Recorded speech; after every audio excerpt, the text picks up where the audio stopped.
Cool. Good job. That's the first segment. Yeah. And I nailed the opening and the close. We're one It's not take. going to happen all day. I'm just telling you.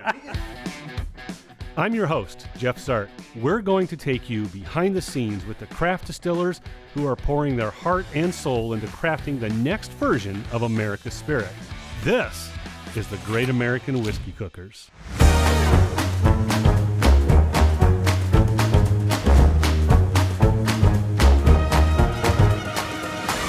On this episode of the Great American Whiskey Cookers, co-owner Cody Schminke and master whiskey taster Kip Givens of Sideshow Spirits talk about what inspired them to start a distillery and how it all came about. Welcome to this edition of the Great American Whiskey Cookers. I'm Jeff, your host. If you haven't already, like us on Facebook, like our videos, subscribe, go to our Patreon page, subscribe there and like us, and you can get access to some behind-the-scenes stuff, some really cool, fun stuff. We'd really appreciate it. Today, we are in Lincoln, Nebraska at Sideshow Spirits, and we are talking whiskey with the Sideshow guys. I have Kip Givens and Cody with us. Yep. So I'm gonna have you guys introduce yourselves, tell us who you are, what you do, and I'm gonna start with you, Cody. Yeah. You are one of four owners, I am, correct? yep. So tell me about that and who you guys are. Yeah, you bet. My name is Cody Schminke. I'm one of four owners of Sideshow Spirits. We actually started out 10 years ago as a beer company. We are one of the bigger breweries in the state of Nebraska. Brewed beer kind of during that craft beer boom back 10 years ago. Celebrating 10 years as a company this year. Sideshow is something that we started just over 3 years ago, at least the conversations just over 3 years ago. We'll celebrate 4 years in that this December. So it's myself, Dan Hodges, Barry Fox, and Nate Bell are the four owners. And so you're one of the owners. So how active are you? Everybody wants to know this, right? You own the place, but how active are you in the daily operation of Sideshow Spirits? Probably more active than the guys would want me to be. So. No, this is where I pretty much every day. I mean, I travel across Nebraska with the brewery, the distillery, and our German beer house. But Sideshow has really been my focus for the last couple of years, and it takes a lot to get something like this off the ground. And Yep. so, I try to come in here, not every day, but pretty close to every day. So We'll talk a little bit about that. Kip, tell us who you are and role and what you do here. So my name is Kip Givens, and my official title, at least it says so on my business card, is a master whiskey taster. And I've done some training, got several certifications, drank a lot of whiskey to learn some of those things. I also kind of general manage the facility as a whole. I've been here since day one. Before we opened, like literally scrubbing floors and doing all the stuff before the construction guys came in for any modifications. So You come from a brewing background. Yep. So you've been making beer for 10 years, right? Yep. And Yep. we have a little bit of a bond because we're both German. Yeah. So you've been making German beer, right? Yeah. The German style beer. Yeah. So you're not necessarily new to brewing and distilling, but what's your background? What brought you guys to whiskey? Yeah, a couple things for me, and Kip is probably going to have a completely different answer than what I have, but I saw a few things, right? Like craft beer is something that, like I said, we started paying the bills, but I have been a whiskey fan for a long time. I wanted to grow whiskey in Nebraska. That was a big piece of my motivation. It's something that is very new to Nebraska, and I don't believe it should be. I think we have the right tools here to make great whiskey. There's just a few popping up. There's, I think, 11 distilleries now in the state of Nebraska, right? Not a lot. It's not a lot. When you compare it to 70 breweries, microbreweries here in Nebraska. So we are betting a lot of our resources, funds, that craft distilling is going to grow in the next 10 years, just like in Nebraska as craft beer has in the past 10, right? So, something about just the story and chasing a barrel and building this product has been so rewarding getting started, right? I have learned so much hanging with this guy. I mean, I can't brag on Kip enough.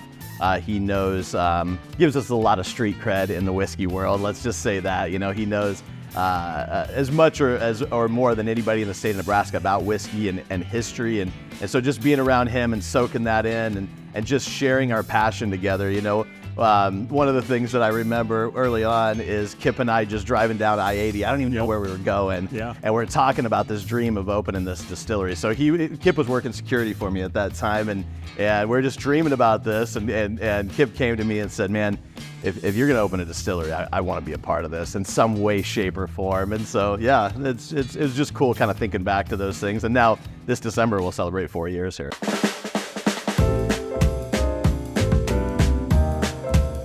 Kip, tell us a little bit, give us a little background on what that whiskey knowledge is, your certifications, and why someone should listen to you. Well, I don't know why anybody should listen to me, honestly, but, so yeah, I'm old now. So Aren't we all? I've been drinking whiskey for well over 30 years. And when I first started drinking whiskey, it was mostly Scotch, because that's what was available. I mean, there was some American whiskey, but it was kind of before the boom happened. And so whiskey's always been kind of my drink of preference. I drank beer here and there, but whiskey's kind of always been the thing.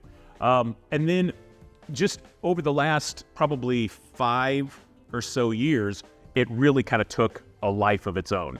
And so then I began to get some certifications. So I went to Whiskey University and got some certifications, also teach some classes for them. Obviously, I have a certification with the Stave and Thief Society. I have a certification with the Council of Whiskey Masters, but I think are located out of Scotland. And so that kind of stuff. And, what I tell people is, I have a great wife, and so I have 500 bottles in my personal collection. But it's all about, it's all market research. It's all work related. That's what I tell my wife. Exactly.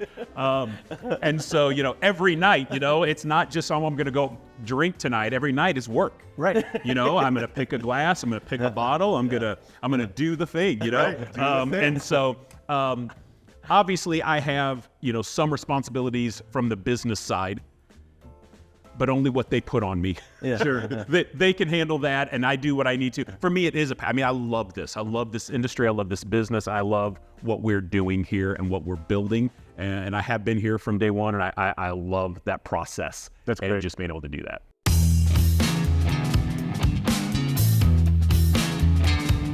Tell me about the name. How'd you come up with the name The Sideshow? Sure. Yeah. I'm really curious. We half expected when we rolled up this morning, we half expected, to see a tent awning and a barker standing up. Welcome to the show. Yeah. So there is a reason, and honestly, that same drive I told you about, as we're going down the interstate, Kip and I actually, I'm going to give him even more credit for it, because we're just like, we knew where we wanted to go, and I'll tell you about why we did that. But then this name hit, and I thought, okay, I think this works. Yeah. So we sat on it. I think we slept on it, and then we've just really owned it. So a few things. When we grew our brewery over the past 10 years, we really took the storytelling method, right? Of telling the story of Nebraska. That folklore, those legends, the stories you hear from your grandma and grandpa growing up, and so we took those and we expanded them into some of the beers we released, and it served us really, really well. And we've got to tell the story of Nebraska.